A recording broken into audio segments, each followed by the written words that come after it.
In the how to install a plugin video, I showed you how to install the all-in-one SEO pack on your WordPress blog.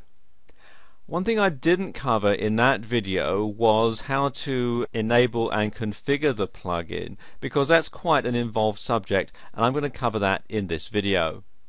Once you've got the all-in-one SEO pack installed on your WordPress blog, you'll see a red banner like this which prompts you to go to the admin page to enable and configure the plugin.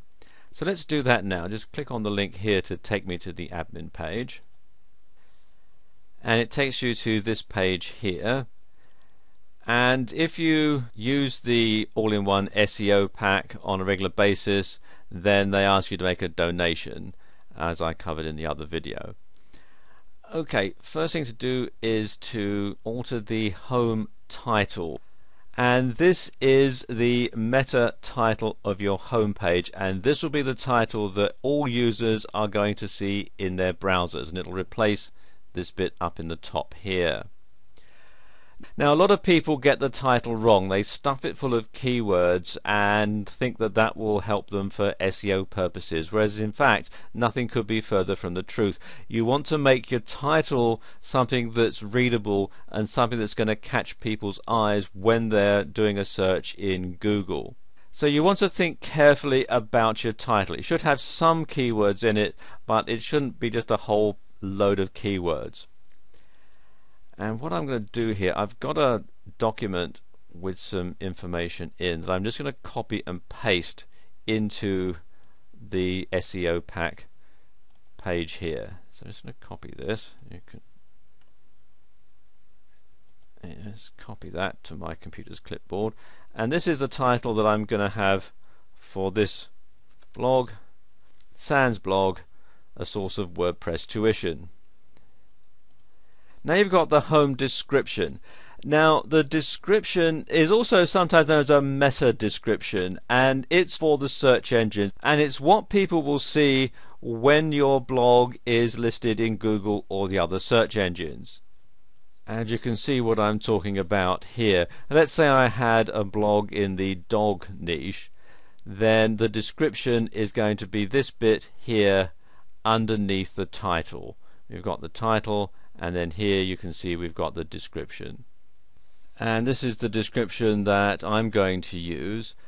It's got a few keywords in it.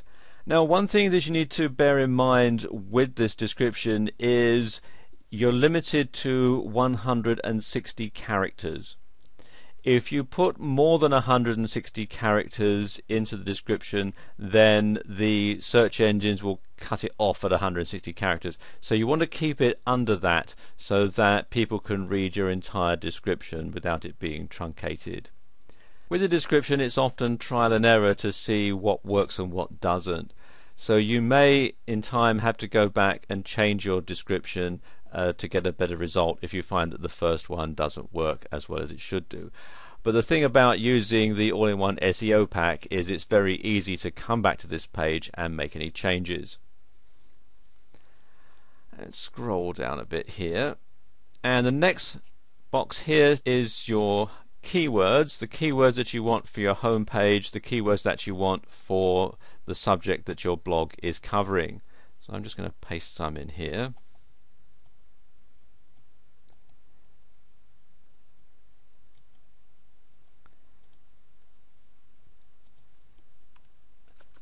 And there we go.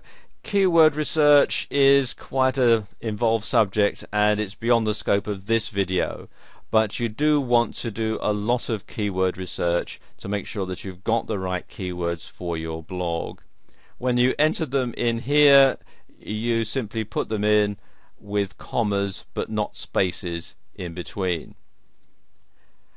A few other changes that you need to make. I keep both of these tick boxes checked, but you want to make some changes down here to the post title format. As it is set up, the all-in-one SEO pack will put the post title and the blog title after every post when it's shown in the search engines. Now, this is not a good idea, because if you have a really long post title and then it's separated from your blog title here by this pipe character.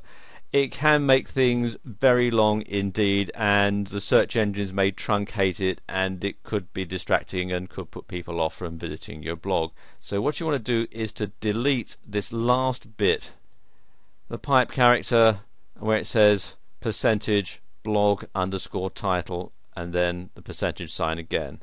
So just delete that, and do the same here for where it says page title format. Just get rid of that there. All the others can stay the same. The category titles are generally quite short anyway, and likewise archives are just usually date, etc. Everything else you should simply leave the same. I wouldn't bother checking these check marks here, and all this other stuff here I would just simply leave that blank, and that's that. So click on update options, and there we go, and now we need to enable it. And of course, if you enjoy this plugin, you should of course make a donation and then check the checkbox there. So let's update that again, and there we go. The all-in-one SEO options is updated. Okay, now there's one other thing that this plugin does, which I'll show you, which is when you make a new post. Let me just come here to posts, and when I click on add new and I scroll down a bit here, you'll see at the bottom you've got this part here that says all-in-one SEO pack, and this gives you the options of adding a specific title to your post, and it will tell you how many characters there are. And like it says here, most search engines use a maximum of 60 characters for the title, so you can put in a custom one there. You can put in a custom description along the lines of the one that I showed you when we were setting up the all-in-one SEO pack, and you can put your own keywords for each post. So it means that you can customize every post for maximum search engine optimization.